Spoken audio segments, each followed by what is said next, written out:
کتاب مقدس میں سے تیتس کے نام پولس رسول کے خط کے پہلے باب کی تلاوت پولس کی طرف سے، جو خدا کا بندہ اور یسوع مسیح کا رسول ہے، خدا کے برگزیدوں کے ایمان اور اس حق کی پہچان کے مطابق جو دینداری کے موافق ہے، اس ہمیشہ کی زندگی کی امید پر جس کا وعدہ ازل سے خدا نے کیا ہے، جو جھوٹ نہیں بول سکتا، اور اس نے مناسب وقتوں پر اپنے کلام کو اس پیغام میں ظاہر کیا جو ہمارے منجی خدا کے حکم کے مطابق میرے سپرد ہوا۔ ایمان کی شرکت کی روح سے سچے فرزند تیتس کے نام فضل اور اطمینان خدا باپ اور ہمارے منجی مسیح یسوع کی طرف سے تجھے حاصل ہوتا رہے۔ میں نے تجھے کریتے میں اس لیے چھوڑا تھا کہ تو باقی ماندہ باتوں کو درست کرے اور میرے حکم کے مطابق شہر بشہر ایسے بزرگوں کو مقرر کرے جو بے الزام اور ایک ایک بیوی کے شوہر ہوں، اور ان کے بچے ایماندار اور بد چلنی اور سرکشی کے الزام سے پاک ہوں،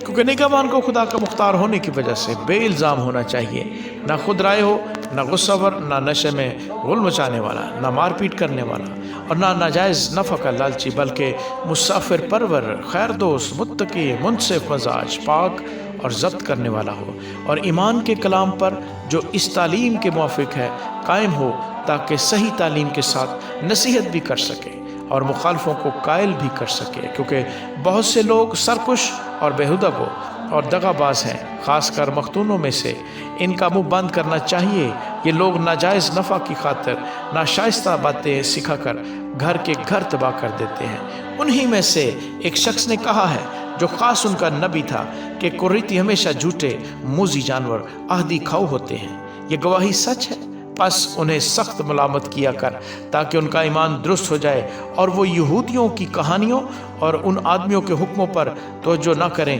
جو حق سے گمراہ ہوتے ہیں۔ پاک لوگوں کے لیے سب چیزیں پاک ہیں، مگر گناہ آلودہ اور بے ایمان لوگوں کے لیے کچھ بھی پاک نہیں، بلکہ ان کی عقل اور دل دونوں گناہ آلودہ ہیں۔ وہ خدا کی پہچان کا دعویٰ تو کرتے ہیں، مگر اپنے کاموں سے اس کا انکار کرتے ہیں، کیونکہ وہ مکروہ اور نافرمان ہے اور کسی نیک کام کے قابل نہیں۔ آمین۔